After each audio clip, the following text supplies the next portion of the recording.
Una ciudad en el desierto, rica y suntuosa, en la que la cultura y belleza se unen a una vida activa y dinámica. Espléndidos monumentos junto a tiendas y talleres en los que abundan mercancías de todo tipo. Una población cosmopolita y activa. Ofertas para la diversión que atraen a gentes de todas partes. No estamos hablando de Las Vegas, sino de una ciudad antiquísima, Gerasa, cuyos espléndidos restos siguen maravillando a todos aquellos que al visitarla ahora deseen disfrutar, gracias a la imaginación, de un día distinto y excitante de hace 2000 años.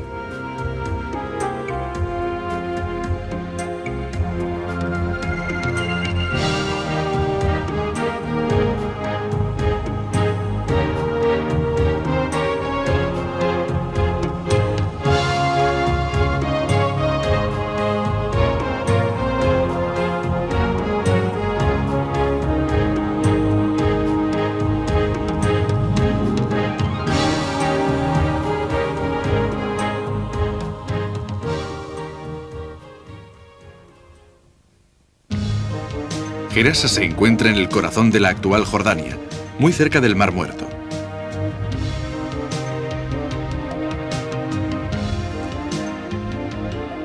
El espléndido paisaje del que disfrutamos no puede ser muy distinto al del año 129 después de Cristo, en el que situaremos el inicio de nuestra historia. Imaginemos pues que estamos siguiendo un cortejo muy singular, el que acompaña al mismísimo emperador romano Adriano. Adriano era un personaje muy particular. Había heredado de su predecesor, el gran Trajano, que era tío suyo, el imperio más vasto y poderoso de la tierra. Un imperio que Trajano había conducido a su máxima expansión, asegurándole un período de paz y de esplendor. En efecto, a Roma le quedaba bien poco por conquistar, si excluimos el inmenso Oriente. Pero Adriano no era en absoluto una persona dispuesta a vivir de glorias pasadas, y desde los primeros años de su mandato viajó por todo el imperio. No había un solo rincón en el que no hubiera estado. Reforzó las fronteras del oeste, en Britania, donde erigió el célebre baluarte que lleva su nombre. Construyó fortificaciones al norte, a orillas del Rin y del Danubio. De las fronteras africanas se preocupó menos. El inmenso e inhóspito desierto que se extendía al sur de las costas mediterráneas de África garantizaba por sí solo una protección segura. Por consiguiente, el mayor peligro podía proceder únicamente del este, de las fronteras del Imperio de Oriente, de aquellas tierras que a causa de las perspectivas de expansión ligadas al crecimiento del comercio, se habían convertido en una de las regiones más ricas e interesantes del imperio y en las que, desde hacía siglos, un pueblo fuerte y audaz, los partos, era el adversario más irreductible de Roma. Pero fue precisamente con los partos con quienes Adriano firmó una paz aparentemente sorprendente, por la que incluso renunciaba a una parte de los territorios conquistados por Trajano y devolvía las fronteras hasta las orillas del Éufrates. Muy pronto, esta renuncia se revelará sabia e interesada, ya que garantizaba una notable tranquilidad en aquellas fronteras.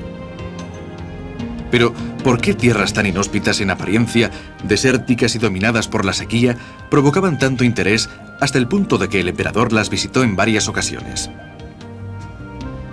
Para comprenderlo, deberemos referirnos, como ocurre a menudo en la historia, a problemas estrictamente económicos. Al este, en las zonas ocupadas actualmente por Jordania, Irak, Siria e Irán, confluían las rutas caravaneras más importantes que desde hacía mucho tiempo transportaban productos muy apreciados procedentes de la India, la China y Arabia, que desde aquí pasaban a Occidente y por lo tanto a Roma. Así pues, es fácil intuir por qué precisamente los principales centros de parada y de paso surgieron auténticas terminales, tal como hoy las llamaríamos. Eran ciudades dotadas de todo tipo de comodidades y abiertas para acoger a aquellos mercaderes que por razones de trabajo, pero también a causa de la fatiga, debían detenerse tras un larguísimo viaje para vender, comprar, intercambiar productos e ideas y también para distraerse, divertirse y sin duda gastar a gusto mucho de su dinero.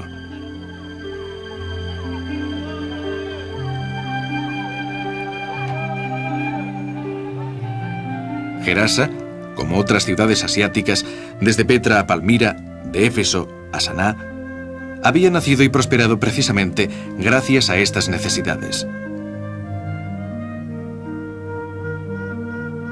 Aunque sus orígenes se remontan al tiempo de los semitas, la ciudad como tal nació en la época de Alejandro Magno, hacia el año 332 a.C.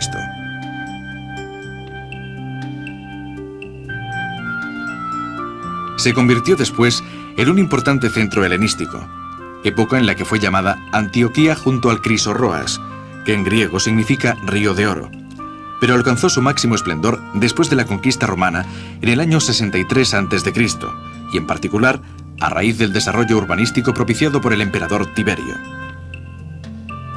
Pero regresemos al año 129 después de Cristo y volvamos con el cortejo que acompaña al soberano turista cuando se dispone a entrar en la ciudad, en la que sin duda será recibido con honores y enorme curiosidad.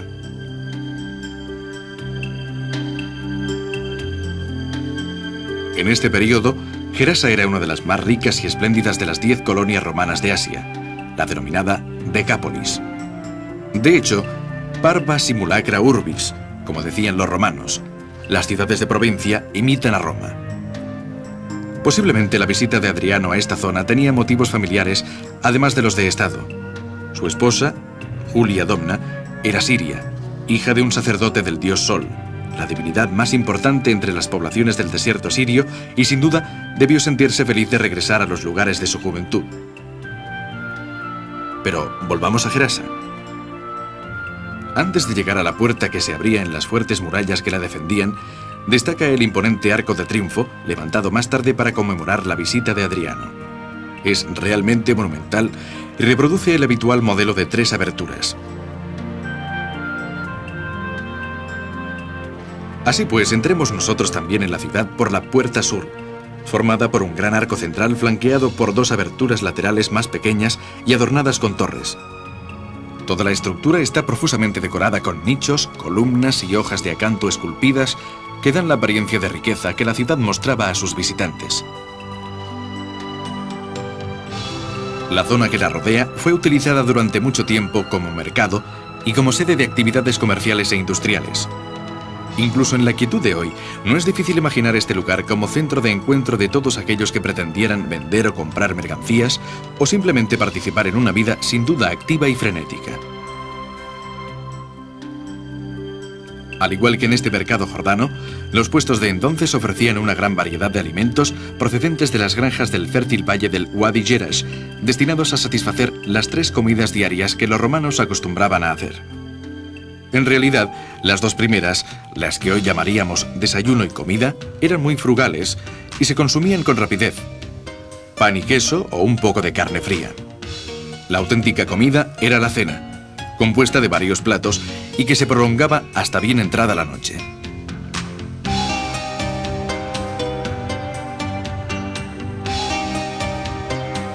En la zona suroeste descubrimos grandes almacenes, además de un recipiente de piedra destinado al prensado de aceitunas pertenecientes al siglo III después de Cristo. Un poco más allá, tenemos una espléndida vista sobre el foro que todavía hoy en día es el recinto más espectacular de la ciudad. Su configuración, que se remonta al siglo I después de Cristo, pretendía impresionar al visitante. Se trata de un enorme hemiciclo llamado Plaza Oval, formado por 56 columnas con magníficos capiteles jónicos que soportan un entablamiento que aún hoy se conserva en perfecto estado.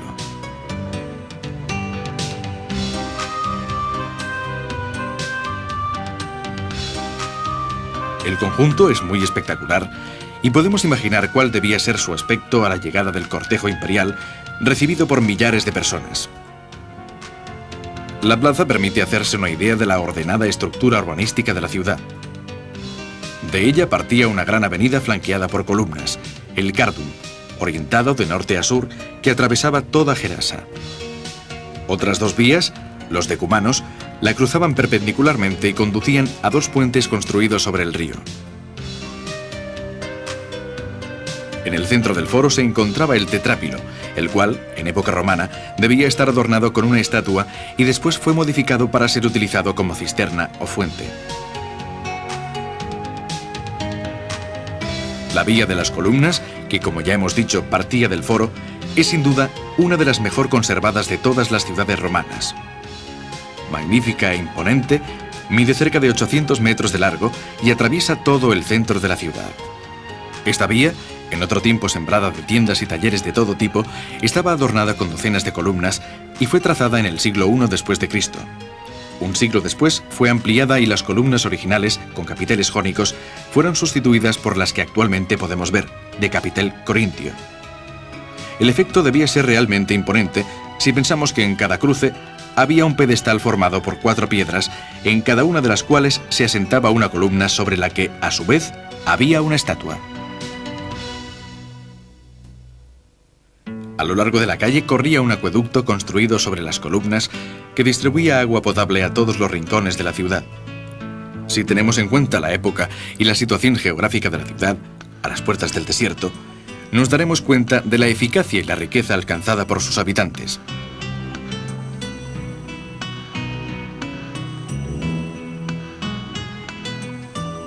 De hecho, en todas partes se observan restos de fuentes y sistemas de desagüe y alcantarillado muy perfeccionados, como este insólito estanque, adornado con un bajorrelieve en forma de delfín que nos permite comprender el esmero que pusieron los constructores de la ciudad para convertirla en algo único, estética y funcionalmente.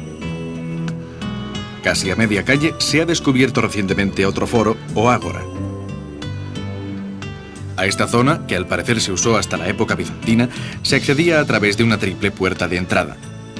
Estaba rodeada de pórticos y a los lados se encontraba un gran número de tiendas pavimentadas con magníficos mosaicos.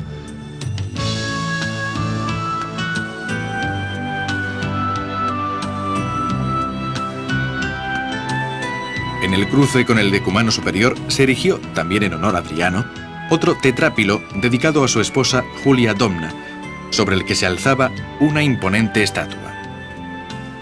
Sigamos caminando como auténticos romanos a los que gustaba dar largos paseos charlando y vayamos hasta el Ninfeo, una bellísima estructura semicircular, en realidad una fuente monumental. La construcción estaba ricamente esculpida y adornada por un gran número de estatuas de ninfas. El agua, abundante, caía en una pila que en sus orígenes estaba adornada con cabezas de león. De sus bocas salía el agua que alimentaba los canales que recorrían las calles. La técnica hidráulica era extraordinaria y el aparente derroche de agua, bien sumamente valioso en una zona tan desértica, no tenía únicamente fines sociales, sino que también era una demostración de suntuosidad y de riqueza.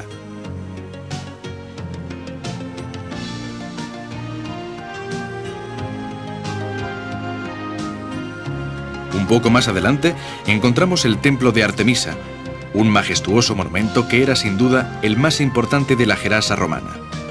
Dedicado a la diosa protectora de la ciudad, fue construido en época de Adriano, en el siglo II después de Cristo. Desde el propileo, 2 escalinatas ascendían hasta un pórtico que conducía a un patio rectangular rodeado por columnas.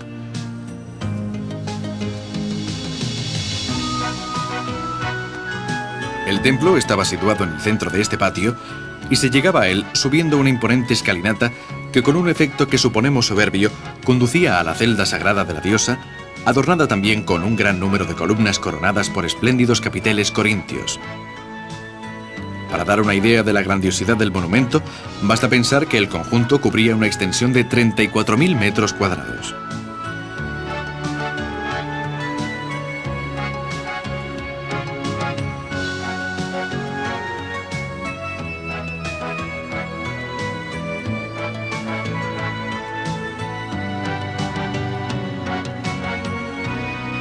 Pero también para el ocupado emperador ha llegado el momento de descansar. De modo que dirijámonos a las termas, sin duda, una de las paradas obligadas para todo aquel que visitaba la ciudad. Se dice que a Adriano le gustaba ir a los baños públicos junto con sus súbditos, demostrando así que no eran en absoluto un lugar elitista. De hecho, las termas romanas eran destacados puntos de encuentro y de conversación, y las de Gerasa, dada la naturaleza mercantil de la ciudad, seguramente eran lugares donde se podía conocer gente interesante para los negocios, para hacer relaciones públicas, como hoy lo llamaríamos.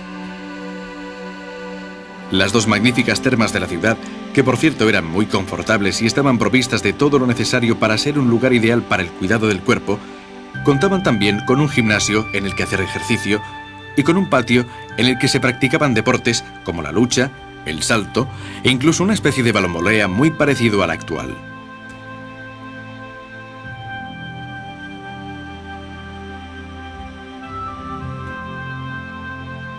Junto a las termas se alza el teatro. Se trata de uno de los dos existentes en la ciudad, hecho que confirma el papel de Gerasa como ciudad particularmente famosa por sus ofertas para la diversión.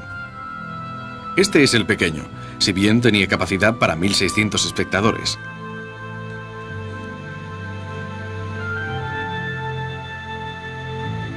El otro teatro de la ciudad, mucho más grande, se encuentra hacia el sur.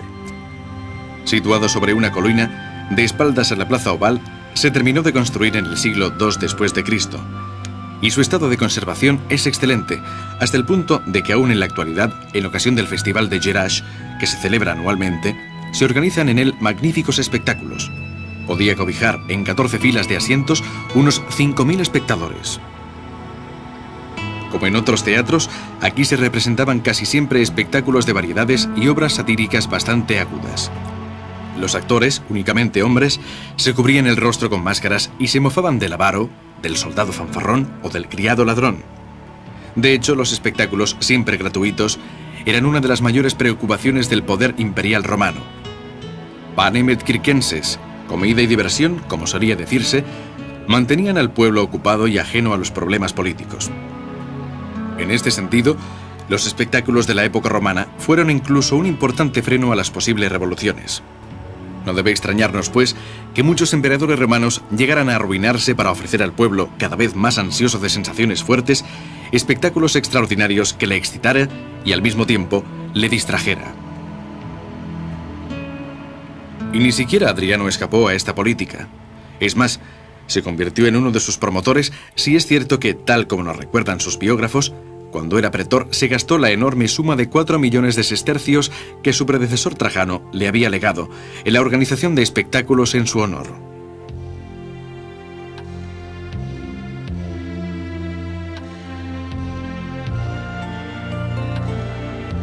De hecho, Adriano, de espíritu inquieto y romántico, no era tan solo un hábil y sagaz político y administrador, sino también un hombre de versátil ingenio y de refinada cultura.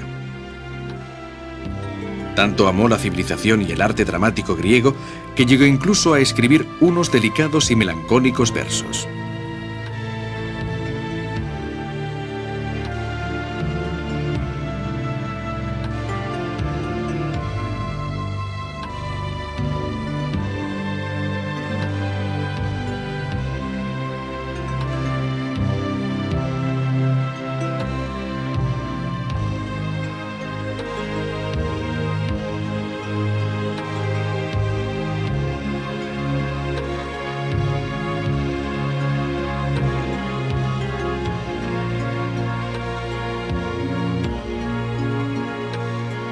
El espectáculo es agradable, pero todo el mundo tiene obligaciones, y también Adriano debe someterse a las normas sociales de la época. Entre estas no pueden faltar las obligaciones religiosas.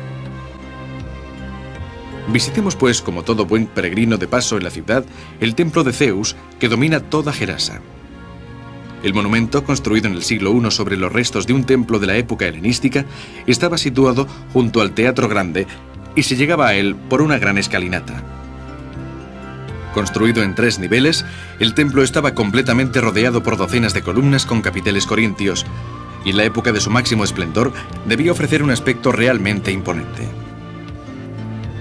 En la actualidad podemos observar lo que queda del altar de la pared norte, allí donde posiblemente Adriano ofreció el máximo sacrificio a la divinidad suprema, Soubet Aurilia, es decir, el sacrificio de un carnero, un cerdo y un toro, un rito que muy pocos podían permitirse.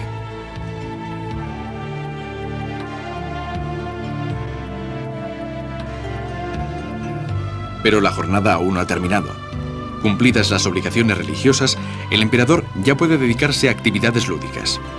Así pues, dirijámonos al hipódromo, donde también en honor al emperador se ha organizado un espectáculo sin duda muy excitante. La arena, de la que por desgracia queda muy poco, debía ser espléndida e inmensa. Aún podemos distinguir los cárceres, es decir, los boxes de salida de los caballos y los asientos de piedra con los indicativos para los 15.000 espectadores que podían llenar sus gradas, ofreciendo un fantástico efecto visual. Sin duda, aquí también debía estar en vigor la ley romana que prohibía por completo las apuestas en juegos de azar. Pero es difícil creer que en una ciudad tan transgresora el gusto por el juego y las apuestas no alcanzara límites muy elevados.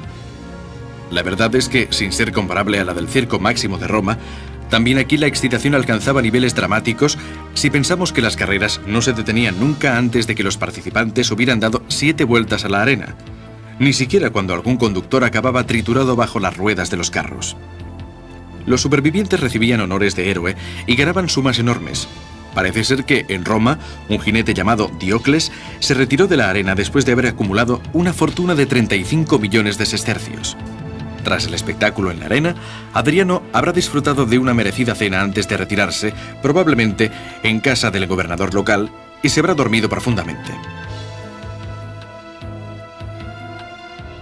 Asimismo, para Gerasa, la noche cayó lentamente, y el declive de la ciudad fue proporcional al ascenso de Palmira, en Siria, precisamente en el momento en que las rutas caravaneras se desplazaron hacia el este, también en detrimento de la magnífica Petra. Pero pocos decenios más tarde, Gerasa resurgió a la luz con la aparición de una nueva religión, el cristianismo.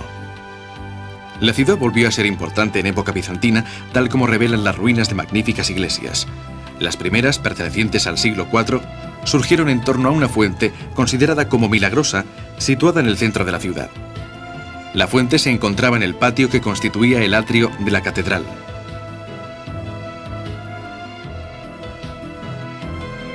Está situada al sur del Ninfeo y fue edificada con elementos arquitectónicos procedentes de las ruinas romanas, en el lugar en el que se alzaba un antiguo templo dedicado a Dionisos.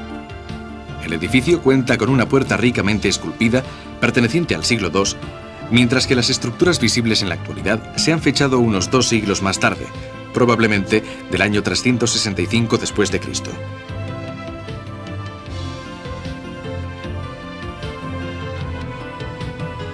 La nave central está delimitada por 2 hileras de 12 columnas corintias del período romano y apunta hacia un ábside semicircular en el que se conservan los asientos para el clero.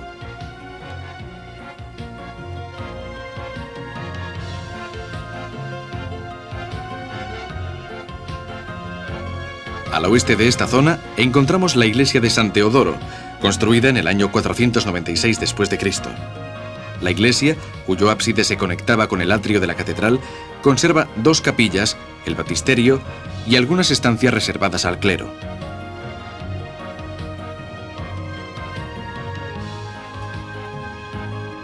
Entre los años 464 y 611 se levantaron otras 11 iglesias, signo de riqueza y de una población numerosa. De entre todas ellas, visitamos el complejo denominado de las 3 iglesias, que se alza junto al templo de Artemisa.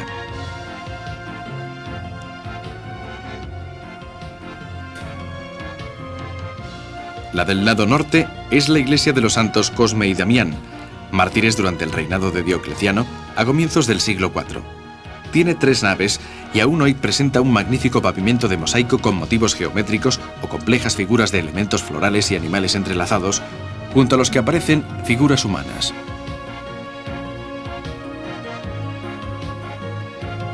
La iglesia situada en el centro del conjunto es la de San Juan Bautista, construida en el año 531. El ábside se comunicaba directamente con el baptisterio de la iglesia de San Cosme y Damián, mientras que otra estancia, posiblemente la sacristía, estaba unida a la tercera iglesia del complejo, la de San Jorge, perteneciente al año 530 después de Cristo aproximadamente. Tras este periodo feliz, la ciudad fue totalmente destruida por los persas en el año 614. 20 años después sufrió una nueva destrucción de manos de los árabes. Por último, en el siglo XII llegaron los cruzados, los cuales utilizaron muchos de los restos de antiguos monumentos para construir casas y fortalezas.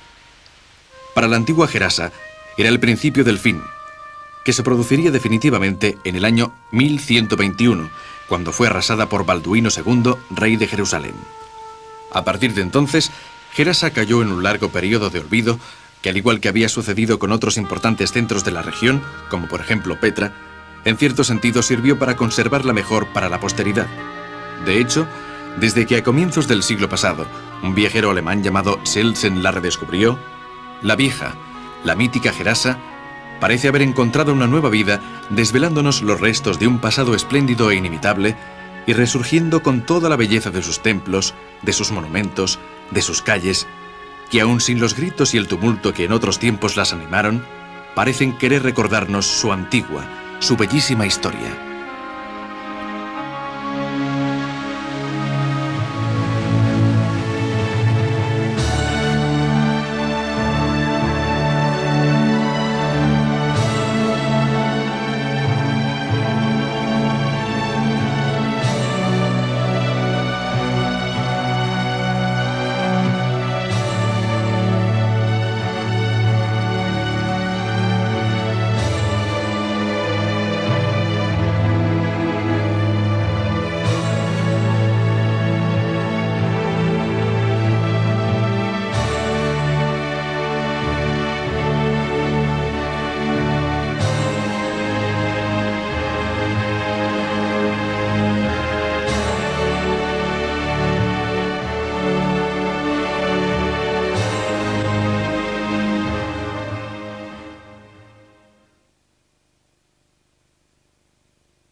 templo estaba completamente rodeado por docenas de columnas con capiteles corintios, y en la época de su máximo esplendor debía ofrecer un aspecto realmente imponente. En la actualidad podemos observar lo que queda del altar de la pared norte, allí donde posiblemente Adriano ofreció el máximo sacrificio a la divinidad suprema, Soubet Aurilia, es decir, el sacrificio de un carnero, un cerdo y un toro, un rito que muy pocos podían permitirse.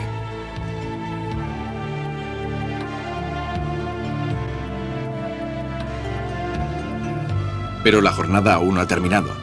Cumplidas las obligaciones religiosas, el emperador ya puede dedicarse a actividades lúdicas.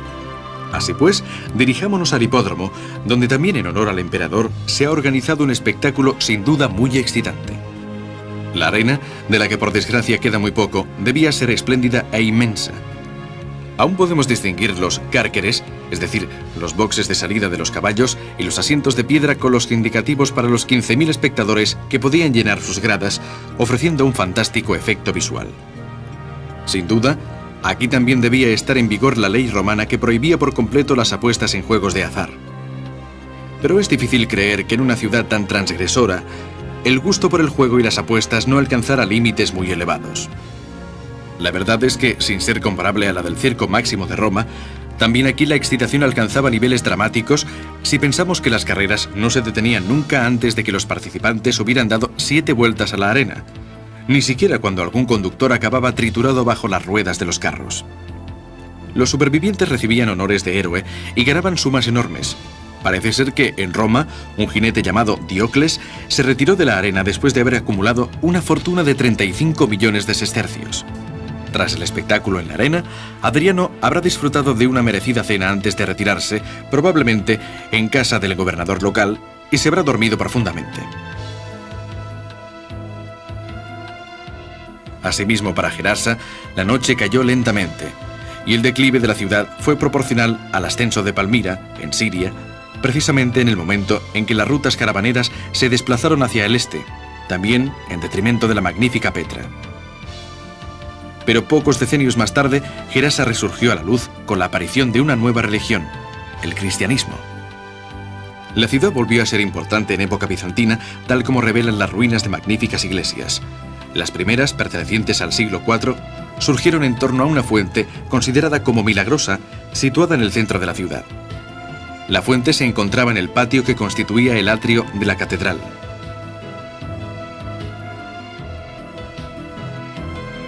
Está situada al sur del Ninfeo y fue edificada con elementos arquitectónicos procedentes de las ruinas romanas en el lugar en el que se alza San Jorge, perteneciente al año 530 después de Cristo aproximadamente. Tras este periodo feliz, la ciudad fue totalmente destruida por los persas en el año 614. 20 años después sufrió una nueva destrucción de manos de los árabes. Por último, en el siglo XII llegaron los cruzados, los cuales utilizaron muchos de los restos de antiguos monumentos para construir casas y fortalezas. Para la antigua Gerasa era el principio del fin, que se produciría definitivamente en el año 1121, cuando fue arrasada por Balduino II, rey de Jerusalén. A partir de entonces, Gerasa cayó en un largo periodo de olvido que, al igual que había sucedido con otros importantes centros de la región, como por ejemplo Petra, en cierto sentido sirvió para conservarla mejor para la posteridad. De hecho, desde que a comienzos del siglo pasado, un viajero alemán llamado Selzen la redescubrió, la vieja, la mítica Gerasa, parece haber encontrado una nueva vida, desvelándonos los restos de un pasado espléndido e inimitable y resurgiendo con toda la belleza de sus templos, de sus monumentos, de sus calles, que aun sin los gritos y el tumulto que en otros tiempos las animaron, parecen querer recordarnos su antigua, su bellísima historia.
animales entrelazados, junto a los que aparecen figuras humanas.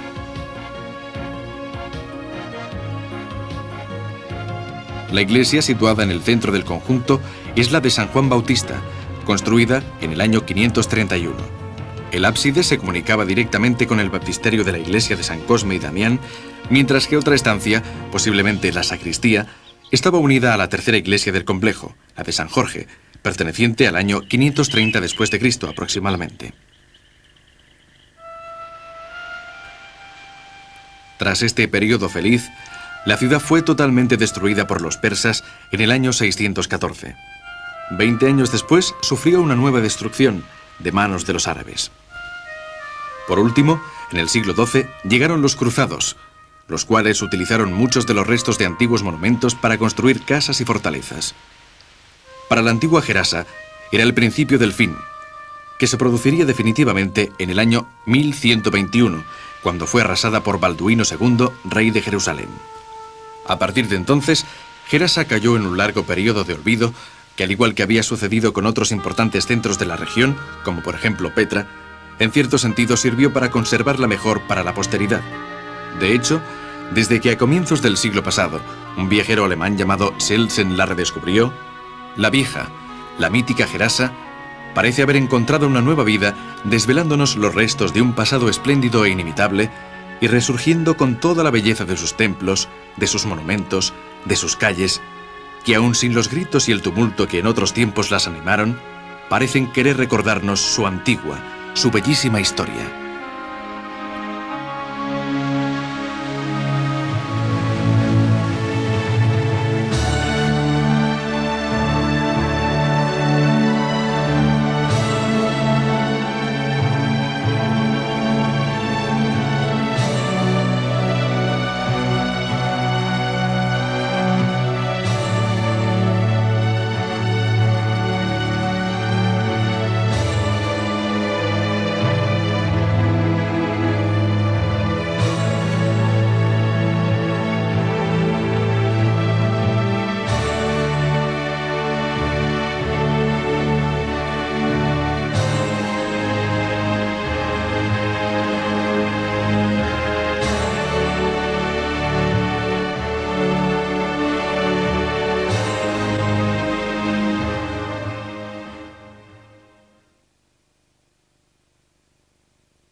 Magno, hacia el año 332 a.C.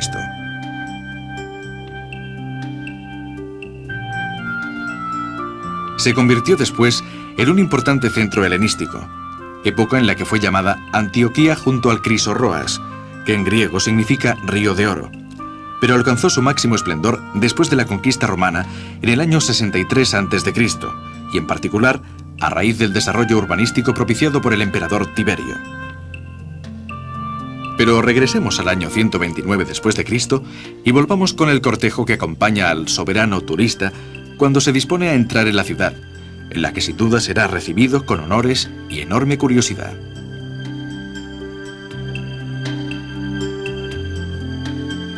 En este periodo, Gerasa era una de las más ricas y espléndidas de las 10 colonias romanas de Asia, la denominada Decápolis.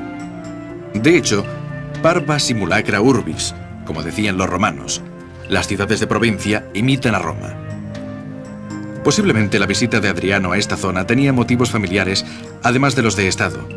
Su esposa, Julia Domna, era siria, hija de un sacerdote del dios Sol, la divinidad más importante entre las poblaciones del desierto sirio, y sin duda debió sentirse feliz de regresar a los lugares de su juventud. Pero volvamos a Gerasa.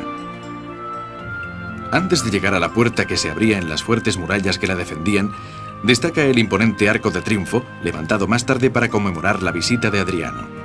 Es realmente monumental y reproduce el habitual modelo de 3 aberturas. Así pues, entremos nosotros también en la ciudad por la puerta sur, formada por un gran arco central flanqueado por 2 aberturas laterales más pequeñas y adornadas con torres. Toda la estructura está profusamente decorada con nichos, columnas y hojas de acanto esculpidas que dan la apariencia de riqueza que la ciudad mostraba a sus visitantes. La zona que la rodea fue utilizada durante mucho tiempo como mercado y como sede de actividades comerciales e industriales.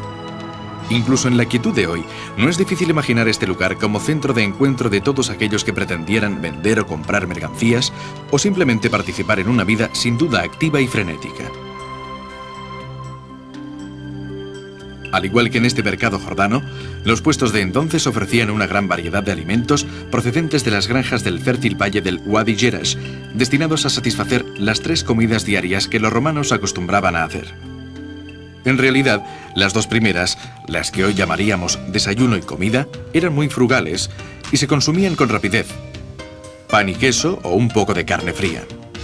La auténtica comida era la cena, compuesta de varios platos y que se prolongaba hasta bien entrada la noche. En el año 63 a.C., y en particular a raíz del desarrollo urbanístico propiciado por el emperador Tiberio. Pero regresemos al año 129 después de Cristo y volvamos con el cortejo que acompaña al soberano turista cuando se dispone a entrar en la ciudad, en la que sin duda será recibido con honores y enorme curiosidad.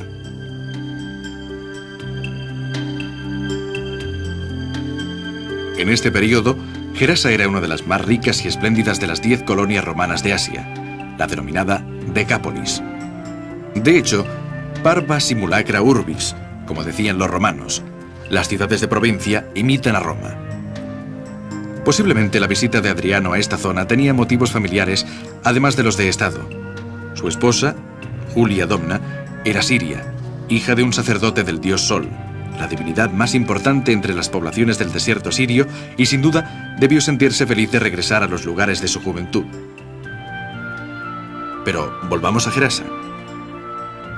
Antes de llegar a la puerta que se abría en las fuertes murallas que la defendían, destaca el imponente arco de triunfo, levantado más tarde para conmemorar la visita de Adriano.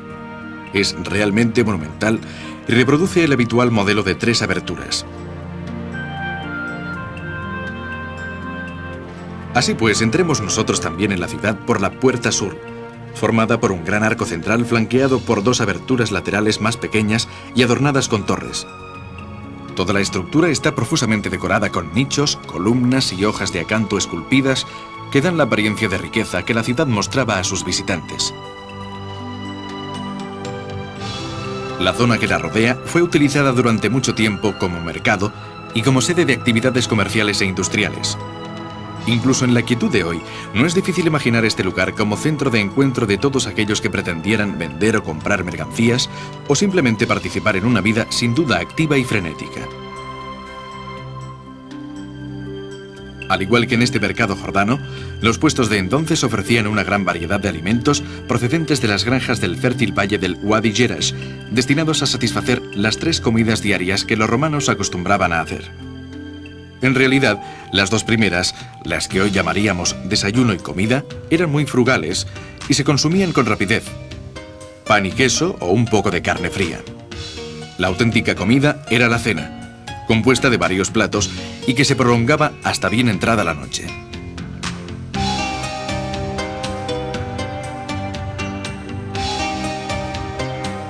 En la zona suroeste descubrimos grandes almacenes, además de un recipiente de piedra destinado al prensado de aceitunas pertenecientes al siglo III después de Cristo.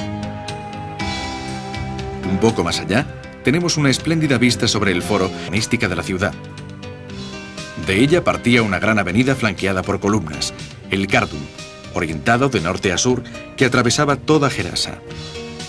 Otras 2 vías, los decumanos, la cruzaban perpendicularmente y conducían a 2 puentes construidos sobre el río. En el centro del foro se encontraba el tetrápilo, el cual, en época romana, debía estar adornado con una estatua y después fue modificado para ser utilizado como cisterna o fuente. La vía de las columnas, que como ya hemos dicho partía del foro, es sin duda una de las mejor conservadas de todas las ciudades romanas. Magnífica e imponente, mide cerca de 800 metros de largo y atraviesa todo el centro de la ciudad. Esta vía en otro tiempo sembrada de tiendas y talleres de todo tipo, estaba adornada con docenas de columnas y fue trazada en el siglo I después de Cristo. Un siglo después fue ampliada y las columnas originales, con capiteles jónicos, fueron sustituidas por las que actualmente podemos ver, de capitel corintio. El efecto debía ser realmente imponente si pensamos que en cada cruce había un pedestal formado por 4 piedras, en cada una de las cuales se asentaba una columna sobre la que, a su vez, había una estatua.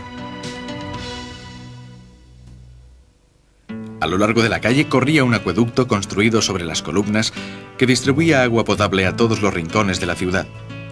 Si tenemos en cuenta la época y la situación geográfica de la ciudad, a las puertas del desierto, nos daremos cuenta de la eficacia y la riqueza alcanzada por sus habitantes.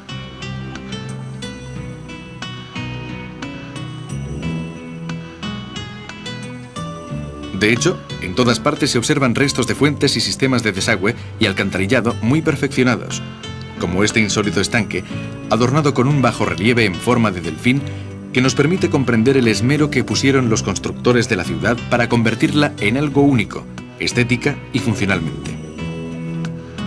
Casi a media calle se ha descubierto recientemente otro foro o ágora. A esta zona, que al parecer se usó hasta la época bizantina, se accedía a través de una triple puerta de entrada. Estaba rodeada de pórticos y a los lados se encontraba un gran número de tiendas pavimentadas con magníficos mosaicos.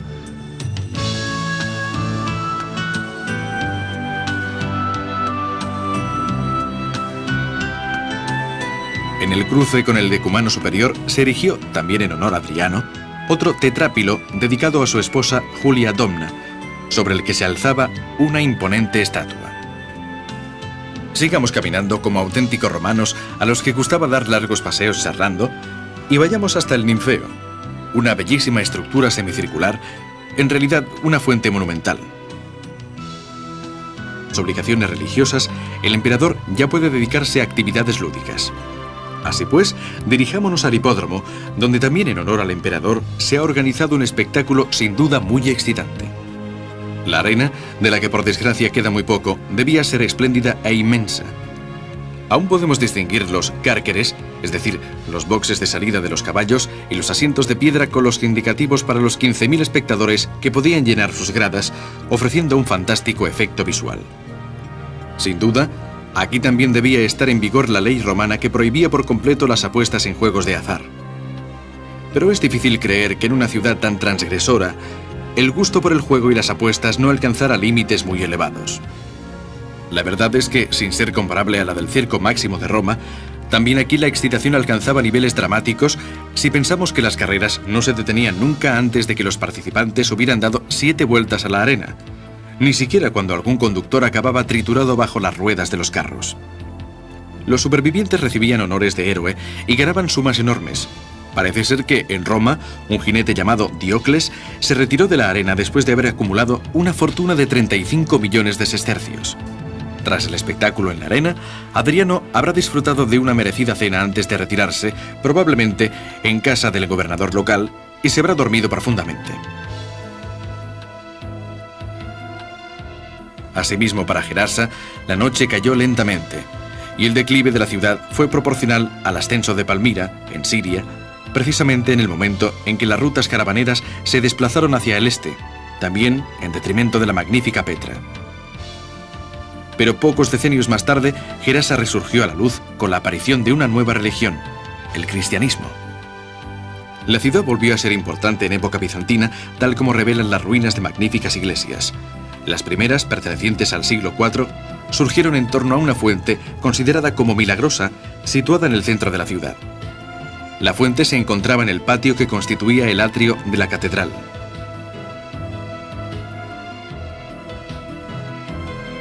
Está situada al sur del Ninfeo y fue edificada con elementos arquitectónicos procedentes de las ruinas romanas, en el lugar en el que se alzaba un antiguo templo dedicado a Dionisos. El edificio cuenta con una puerta ricamente esculpida, perteneciente al siglo II, mientras que las estructuras visibles en la actualidad se han fechado unos 2 siglos más tarde, probablemente del año 365 después de Cristo.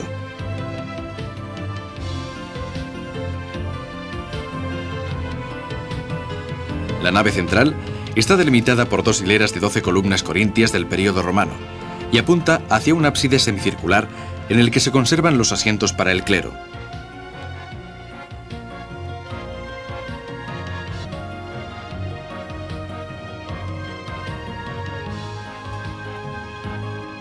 Entre los años 464 y 611 se levantaron otras 11 iglesias, signo de riqueza y de una población numerosa.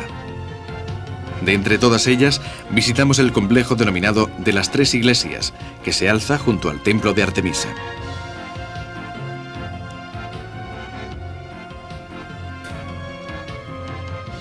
La del lado norte es la iglesia de los santos Cosme y Damián, mártires durante el reinado de Diocleciano a comienzos del siglo IV. Tiene 3 naves y aún hoy presenta un magnífico pavimento de mosaico con motivos geométricos o complejas figuras de elementos florales y animales entrelazados, junto a los que aparecen figuras humanas.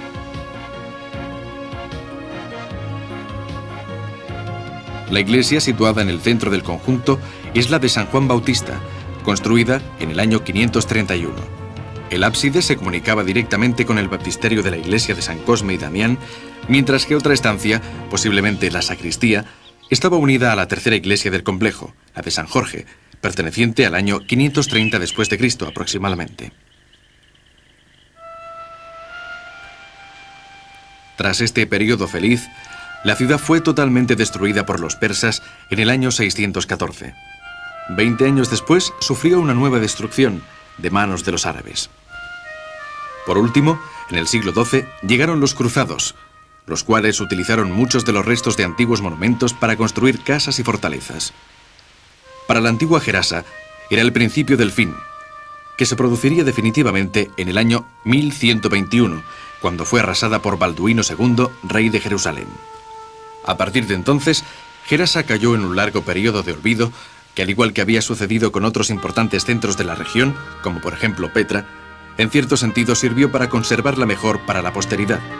De hecho, desde que a comienzos del siglo pasado un viajero alemán llamado Selzen la redescubrió, la vieja, la mítica Gerasa, parece haber encontrado una nueva vida, desvelándonos los restos de un pasado espléndido e inimitable y resurgiendo con toda la belleza de sus templos, de sus monumentos, de sus calles, que aun sin los gritos y el tumulto que en otros tiempos las animaron, parecen querer recordarnos su antigua, su bellísima historia.